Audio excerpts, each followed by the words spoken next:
DC versus Marvel, Marvel versus DC. História completa, patrocinado pelo nosso queridíssimo Iago, Cara, do canal Nerd All Stars. a gente viu como que funciona, né, esse DC versus Marvel, Marvel versus DC, que é basicamente uma junção dos dois, fazendo personagens lutarem, etc. Então, muito da hora. Enfim, vamos ver aqui Mas agora aqui, a história tipo completa assim, deste aqui. Ele falou lá no outro vídeo que eram várias edições, né? Era tipo, a Marvel lançava 6, a DC lançava 6. Sim. Mas aqui ele vai contar só de um. É isso? Não Que a faço história ideia. completa ou ele vai Vamos fazer lá. um resumo muito resumido? Vamos descobrir. Patrocinado. Patrocinado pelo Iago. Muito obrigado, Iago, pelo patrocínio.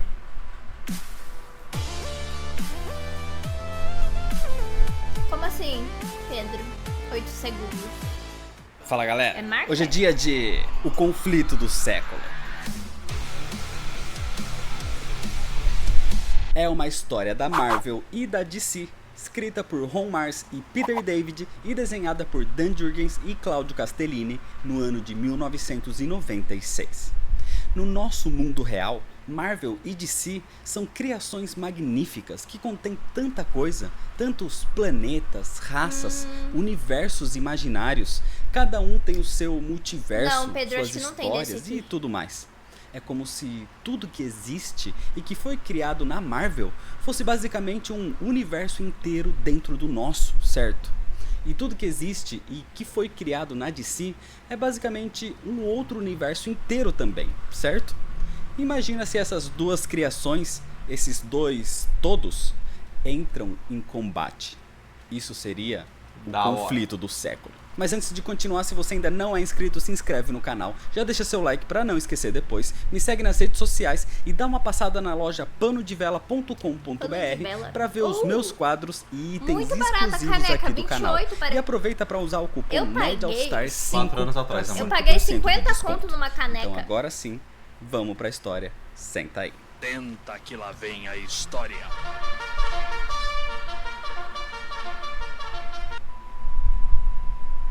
A história começa em Manhattan, com o Homem-Aranha Ben Reilly na época se balançando entre os prédios da cidade, até que ele vê um mendigo num beco encostado num tipo de caixa brilhante. O Aranha acha aquilo estranho e ao se aproximar, algo ainda mais estranho acontece.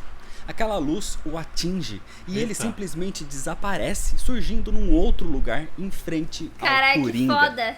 O Homem-Aranha não estava mais em Nova York. Caraca. Ele está agora em Gotham.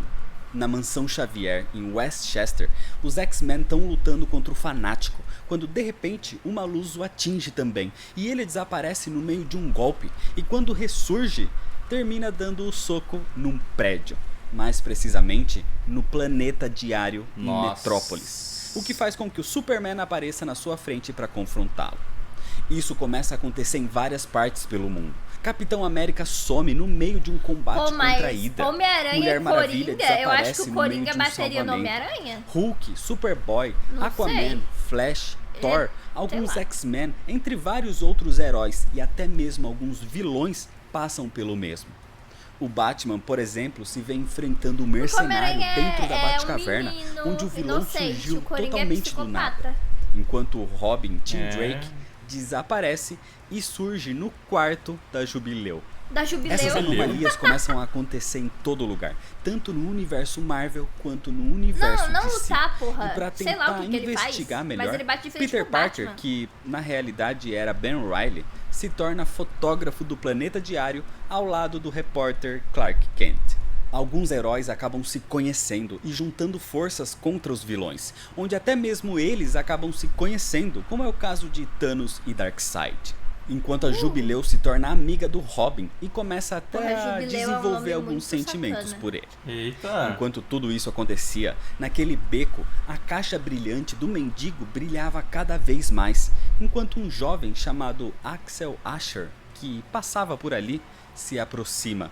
Só que isso fazia parte de algo muito maior. Algo que preocupa até mesmo o Espectro no universo DC e o Tribunal Vivo no universo da Madame Marvel. Teia perto Porque disso isso aqui, Iago. poderia ser um caminho sem volta. No início, existiam dois irmãos, duas entidades, dois universos que englobavam o todo, cada um de um lado diferente da existência. Esses irmãos se confrontaram em combate, algo que gerou uma explosão de morte e renascimento. Com isso, os irmãos foram separados e cada um criou seu próprio multiverso. Essas entidades são simplesmente a representação de toda a Marvel e de toda a DC. Só que à medida que o universo se expandia e o tempo passava, os irmãos começaram a se lembrar um do outro, e isso era algo catastrófico. Os irmãos são muito competitivos e cada um quer ser único. Por isso, eles vão voltar a se enfrentar, mas ao invés de um combate direto, eles vão usar os seus super seres. E o lado que perder essa disputa vai simplesmente desaparecer, porque o irmão vitorioso queria ser único. Acontece que desde o conflito que gerou a reestruturação desses irmãos, alguns fragmentos ficaram perdidos. Um deles era o que estava dentro daquela caixa do mendigo no beco. Aquilo, na verdade, era um portal entre os dois mundos. O mendigo também era um desses fragmentos, que pertencia aos dois universos, e ele deveria ser o responsável por manter esses mundos separados. Esse mendigo era chamado de Acesso.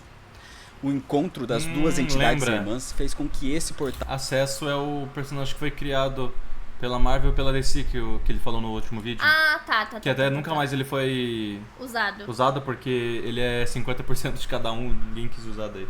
Ao começasse a se descontrolar, e é o que vem causando essas alterações, enviando heróis de um universo para outro. Só que o jovem que tinha se aproximado ali no beco não era um acaso. Ele também é um desses fragmentos. E como o velho mendigo precisava passar o seu posto adiante, ele libera o seu poder para Axel e o torna no novo guardião. Um ser com o poder de transitar livremente de um universo para o outro. Ele se torna o novo Acesso.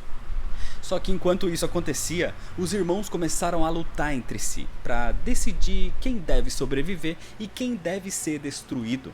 E a sua mensagem foi passada para todos os seus campeões. Então isso faz com que os super seres tenham que batalhar entre si, mesmo contra a sua vontade. Porque a sobrevivência do... Um anime...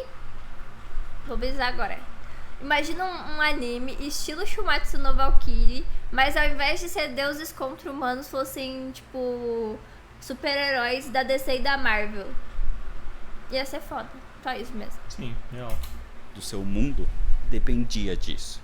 Shazam e Thor se enfrentam primeiro, onde Thor acaba vencendo, mas o deus do trovão perde o seu martelo, que é levado pelas luzes do portal até o outro universo, onde é encontrado pela Mulher Maravilha. E quando ela vê aquele artefato, ela simplesmente consegue levantá-lo. A Mulher Maravilha era digna do poder do Mjolnir. Longe dali, nas águas, o Aquaman enfrenta o Namor, e usando seu gancho na época e o seu poder de controlar uma baleia para que paralise o Namor, o Aquaman vence. O Flash e o Mercúrio se enfrentam, mas num acidente de caminhão, o Flash para salvar as pessoas. E o Mercúrio não? O Mercúrio então aproveita para atacar, mas hesita por um momento. Eu gosto do Mercúrio. E é onde o Flash recupera o fôlego e vence. Droga. Robin e Jubileu são forçados a se enfrentarem, mesmo Jubileu tendo se apaixonado pelo garoto prodígio. Ô, Jubileu. E sem golpeá-la, usando as sombras ao seu favor, com uma bate-corda, o Robin a supera. No espaço, o Lanterna Verde Kyle Rayner enfrenta alguém que ele já enfrentou no passado em outro crossover, o Surfista Prateado. Caramba. E aqui, o surfista sai vitorioso. Pelas construções da cidade, a Mulher Gato enfrenta a Elektra, e mesmo que as duas sejam extremamente habilidosas, nesse combate, a Elektra vence jogando a Mulher Gato numa grande caixa de areia. Num bar, Mano, sabe o que eu Lobo acho? e Wolverine entram em confronto. Eu acho que no final não vai ter vencedor, porque senão os fãs ficariam putos. Tanto os da Marvel quanto os da DC. Isso é óbvio. Se um dos lados vencesse, os fãs ficariam putos. Fora que se eu fosse da Marvel, eu ia querer, né, que a Marvel vencesse. Se eu fosse da DC, eu ia querer que a DC vencesse. Então acho que não tem como fazer algum lado vencer aqui. Vai ter que fazer um negócio mais equilibrado. Os dois lutam e acabam parando atrás de um balcão destruído. E de alguma forma, o Wolverine se levanta vitorioso. Tempestade e Mulher Maravilha se confrontam, mas pra ser justa, a Mulher Maravilha decide lutar sem o Mjolnir. Ô, O louco. problema Lógico, nem é é que dela. desse jeito, ela acaba sendo superada e a Tempestade leva a vitória. Homem-Aranha é confrontado pelo Superboy, mas o Aranha é mais habilidoso. E um detalhe aqui é que o Superboy é um clone lutando contra Ben Reilly, que surgiu exatamente na saga do clone.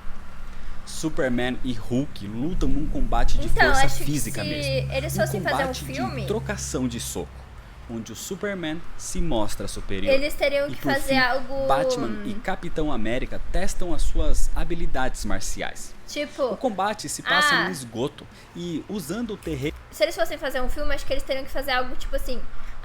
tá lá enfrentando Liga da Justiça contra os...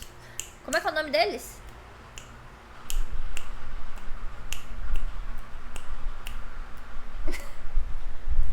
Os da Marvel, amor. Os da Marvel. Enfim. Liga da Justiça contra os carinha da Marvel. Aí eu acho que eles vão ter que fazer, tipo, um vilão maior. E aí eles vão ter que... Vingadores, isso aí. Vereadores é foda. Quase que eu falei... Nossa, nem vou falar que eu falei que era muito idiotice. Mas, enfim. Aí eles iam ter que se juntar e ia ter que surgir um vilão maior. E aí eles iam ter que se juntar pra fazer o poder da amizade pra lutar contra o vilão maior. E daí, no final, ninguém ia ganhar. Nem Marvel, nem DC. Quem ia ganhar, todo mundo ia perder. todo mundo ia perder, todo mundo ia No ganhar. final, né? eles perdem No pro final, vilão. ninguém ia ganhar e ninguém ia perder. ao seu favor, o Batman vence. Mas, no fundo, os dois acabam se ajudando a sair dali. E logo que voltam pras ruas, os dois heróis se encontram naquele beco com aquela caixa brilhante, com o tal mendigo e com Axel, o novo acesso. Axel então aproveita os dois para usá-los. Ele toca no Batman e no Capitão América e usa uma energia desconhecida. O problema é que o caos dos combates entre universos começa a afetar tudo e, se um superar o outro, o derrotado vai acabar sendo totalmente destruído e esquecido. Eita porra. Então, para evitar a catástrofe total, o Espectro e o Tribunal Vivo têm um plano. Eles vão criar uma ponte. Eles serão a cola que vai manter tudo unido, evitando que um dos mundos desapareça. Só que, com isso, um novo universo é criado. Meu Deus. Um onde todos os o aspectos bagulho lá com aquele são nome. mesclados. Essa é a criação do universo Amálgama. Nesse universo Amálgama, que a a gente união do Tribunal Vivo e do Espectro mantém tudo em funcionamento. Mas esse é um universo Coringa que não peludo. deveria existir. Um lugar onde os habitantes acreditam que sempre foi assim. E com heróis mesclados em um só, eles vivem como se tudo fosse daquela maneira. Heróis como o Garra das Trevas, uma mescla entre Batman e Wolverine. E o Super Soldado, uma mescla entre Superman e Capitão América. Esses heróis caçam vilões normalmente, mas os dois são levados até aquele beco com acesso, onde o velho mendigo passa o resto do seu poder para Axel e acaba morrendo. Então Axel, que atraiu o Garra das Trevas e o Super Soldado até ali, os toca, porque antes da criação do Amálgama, ele escondeu um fragmento de cada universo dentro deles. E agora, ao tocá-los, ele os retira, fazendo com que o Espectro e o Tribunal Vivo consigam refazer os seus próprios universos de volta ao normal, Meu Deus. acabando com a mescla. Com isso, os heróis começam a se ajudar em vez de brigar. Que bom. Eles se unem contra os reais vilões. Só que as entidades irmãs querem guerra. Querem saber quem é melhor, Marvel ou DC. Por isso, os irmãos começam um combate entre eles próprios, e não mais através de seus super seres. Usando Batman e Capitão América, então, o acesso os leva até outro plano, até frente dos dois irmãos, para evitar um combate que pode acabar com toda a existência Eles vão dos ter que dois lutar mundos. contra os dois irmãos. Os heróis tentam impedir, mas não tem nada que possam fazer. E no meio da luta, os irmãos atingem os heróis. Só que isso lhes dá visão sobre suas vidas. A visão de como Batman era uma criança que perdeu os pais. Como ele teve que superar os seus medos. Como, mesmo sofrendo, se tornou um herói. O líder da Liga da Justiça. Enquanto ao atingir o Capitão América, eles veem como Steve Rogers era corajoso desde sempre, como foi submetido a um experimento, como combateu em guerras e, por essa dignidade e coragem, se tornou um herói, o líder dos Vingadores. Percebendo então as suas criações, a vida dos seus heróis inspira as entidades irmãs, vendo como cada um tem o seu valor e que eles podem sim coexistir. Então os dois irmãos apertam as mãos e dizem uma única frase: você lutou bem. Caraca. Depois de cara. tudo resolvido, os irmãos reestruturam seus universos de volta ao normal. Eu não achei o roteiro Os ruim, não. heróis Achei bom. não têm certeza do que realmente aconteceu. Os únicos que sabem parte do que houve é o Batman e o Capitão América. E o único que sabe exatamente de tudo é Axel Asher, porque a partir de agora ele se torna o guardião, o portal e o caminho entre os dois mundos. Ele é o acesso. E é desse jeito que termina a história. O conflito do século é basicamente uma luta de ego. Sim. É uma editora tentando ser melhor que a outra e no final percebendo que podem conviver em paz e que cada um tem o seu devido valor. Uma mensagem que os leitores deveriam entender também. Seria bom, né? Ó. Os irmãos representam os egos das editoras. E o acesso é o leitor. O cara que pode e deve transitar entre um mundo e outro. A mensagem que a HQ quer passar é válida.